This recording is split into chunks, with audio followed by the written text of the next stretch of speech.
we look at some of the growing importance of the agriculture sector in the age of the COVID-19 pandemic. What are some of the lessons being learned? As coronavirus makes it difficult to conduct business as usual, the farming sector is particularly affected. We visit a small farm in Vanna, Epiphany Farms, trying to make the most of a challenging situation. The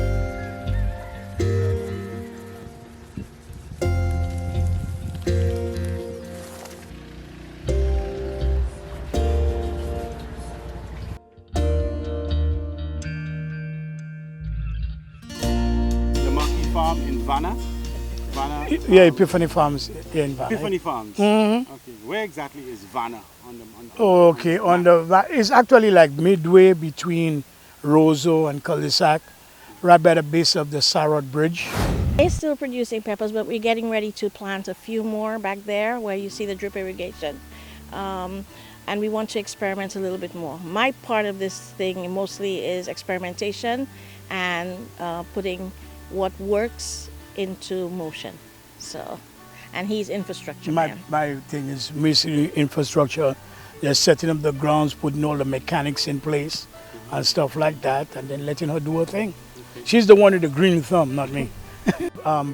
Help from the ministry. They tell you what to grow, what not to grow, the controlled substances that you need, the time and everything else like that. But we were fortunate enough to hire some really seasoned farmers that work for us. So we rely on their knowledge and stuff like that up to this point. Because as it is with them, that way you could apply for concessions and they give you a lot of advice, because as new farmers, you don't get too much cooperation from the older farmers. So, can you explain to me why you expanded now? Okay, well, the decision wasn't made now. The decision for us to expand was actually pre the coronavirus. So we did whatever we had to do according to that, and then we actually committed to the expansion, and then the virus thing came in. It has worked twofold for us, in a way good and bad as everything else. The good part about it is it has raised a high awareness of self-sufficiency and food production in the country. You understand? Because of the lack of the tourism and stuff like that. And at the same time, with increased production, there's a fear of inadequate commerce where we'll be able to deliver and sell the produce. So that is going to be challenging in the next 3-4 months when the stuff gets good for market. What exactly did you do as far as expansion? Well, actually, we did for expansion. We actually leased another 3 acres of land, and we invested quite a bit of money in heavy-duty equipment to remove the old bananas that weren't doing very well here, and cultivating the soil and preparing it and setting up an irrigation system, which was like capital investments really. And now we're just hoping we're gonna be able to produce the food, and in abundance, hopefully, if weather permits and if all the gods line up right. But like I said, the challenging part actually is going to be able to, whether or not we'll be able to get a market for it. Yeah. So, yeah, products like tomatoes that we use a lot of, and the tourism industry uses a lot of, why is it we have to be importing so much of it and we can grow it here? Because there is no schedule where one farmer is growing tomatoes this month and the next farmer the following month and the next farmer the following month. Everybody wants to grow the same thing at the same time. So we don't have a consistency of having tomatoes throughout the year.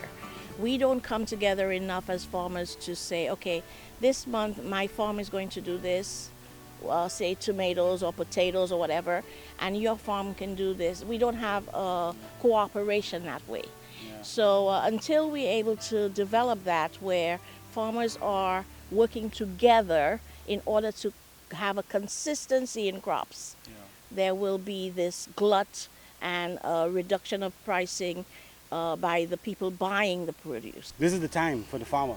Yes, this is the time. Food if is you guys can't show and be appreciated now, so when the industry comes back, the tourism industry, you are front and center, it's never going to happen again. This is your reset button. Yeah, no, but that I agree 100%, and we're looking forward to that. But we only one small farm.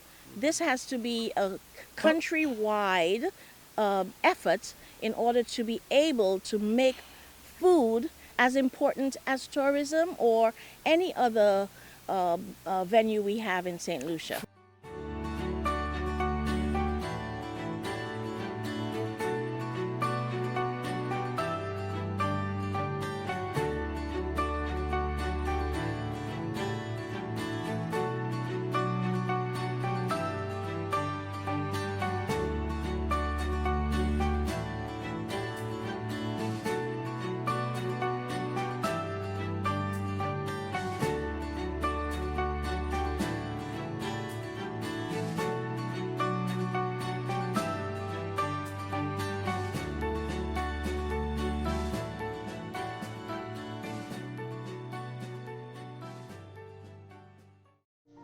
What do I do with my litter?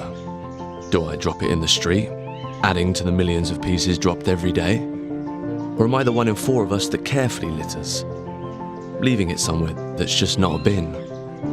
When life gets busy, do I just forget? We're running late for our meeting. Just put it over there. We need to get the kids in the car. Just leave it here. Come on, we're gonna miss our bus. Just hide it. The litter we leave behind has lasting consequences.